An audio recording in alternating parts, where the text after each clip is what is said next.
Welcome back. It is Anas Al-Awaid explaining the second part of the Goblin Market poem by Christina Rossetti. So in the previous video, I have explained that we have a lot of fruits and there's goblins, and these goblins are trying to persuade women to buy their fruits, okay? And we know that there's two sisters, Lizzie and Lara, who is in the forest. They are dwelling in the forest, and this goblin will approach them and they will convince them to buy their fruits, as we will see in this video. So I will explain, I will read the lines, and I have divided them, so while reading them I will try to summarize the meaning or if there's any ideas, okay? So the next part, starting with line 32. So, evening by evening, among the brookside rushes, Lara bowed her head to hear. Lizzie veiled her blushes, crouching close together in the cooling weather, with clasping arms and cautioning lips, with tingling cheeks and fingertips. Like clothes, Lara said. So, we see here in these lines from 32 to 40, okay, that the two sisters, Lara and Lizzie, are in the forest and they are afraid, okay? So, and again, we do not know why they are here, the goblins, but we do know that their sexual threats, and the sisters are afraid and curious of the danger. So the two sisters are afraid. They are in the forest, and they are, you see, like laws, Laura said. So they are afraid. They try to be close to each other, as you know, two young sisters. Why? Because they are afraid of the goblins. They don't know the goblins. They are foreigners. They are dangerous, and being foreign in the Victorian age is a very dangerous thing, because, as I said, in the Victorian time, England was so wide and foreign people were seen as danger. So this is the idea in these lines. Well, pricking up her golden head. Her head is golden. It means she is young, she is beautiful, right? We must not look at goblin men. We must not buy their fruits. Who knows upon what soil they fed their hungry, thirsty roots? Come by, called the goblins, hobbling down the glen. The glen means the brook or the stream. So in these lines 41 to 64, we know that Lizzie is more careful and she is more careful and adult than Lara is, and that little Lara attempts to convince her sister to look at the goblins. At that time, England, and you know that at that time England had many colonies, and they are afraid of foreigners. Also, many girls were raped and they were left pregnant. So you see in this line, who knows upon what soil they fed the hungry, thirsty roots. It means that we don't know what is the source of these fruits. We don't know who are these goblins. So we don't have to trust them. Look, we don't know upon what soil they fed the hungry, thirsty roots. It refers to that they are foreign and they are untrusted, right? And by the way, Lara is so, careful, as I have written here.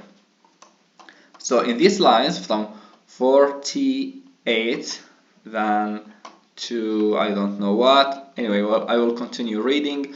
Oh, cried Lizzie, Lara, Lara, you should not peep at goblin men. Lizzie covered up her eyes, covered close, lest they should look. Lara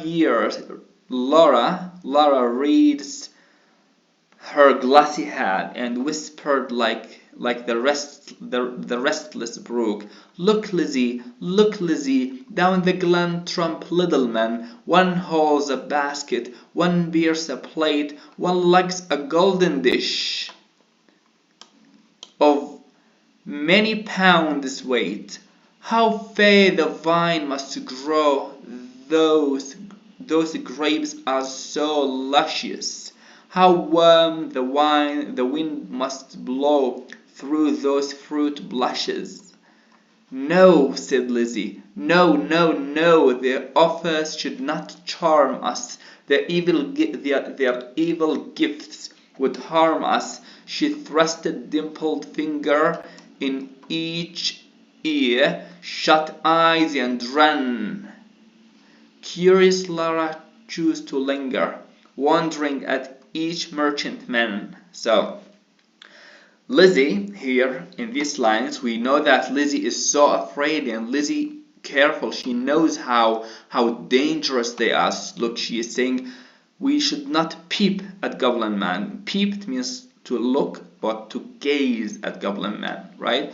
So, and because Lizzie is so afraid, she didn't want even to look at them. She closed her eyes and she ran, and she left her sister. So Lizzie abandoned her sister with the goblin and ran away in these lines. So one had a cat's face. The goblins, they are so, they had a bad looking, but their sound is good. They tried to seduce them.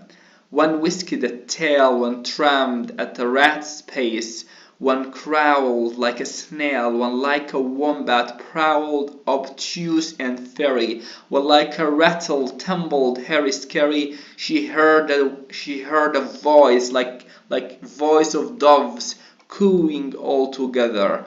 They sounded kind and full of loves in the pleasant weather. So in this line, the goblin are described as animals. They have a very bad looking, a very bad appearance, but they have a shiny tongue to hunt women. In order to sell your fruits and your goods, you have to have this shiny tongue, this tone. So the goblins are doing the same thing. Okay. So we'll see here again. Lara stretched her gleaming neck like a rush-embedded swan.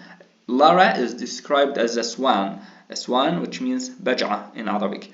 So because she is not really, I don't want to say that Lara is idiotic. No, she is not, but she is less experienced. She's still young, and she doesn't know about life as her sister Lizzie does. So, like a lily from the beck, like a moonlight poplar branch, like a vessel at the launch when its last restraint is gone.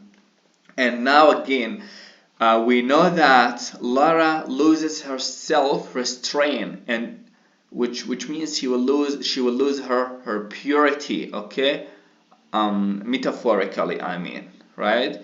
She is young and she is less experienced.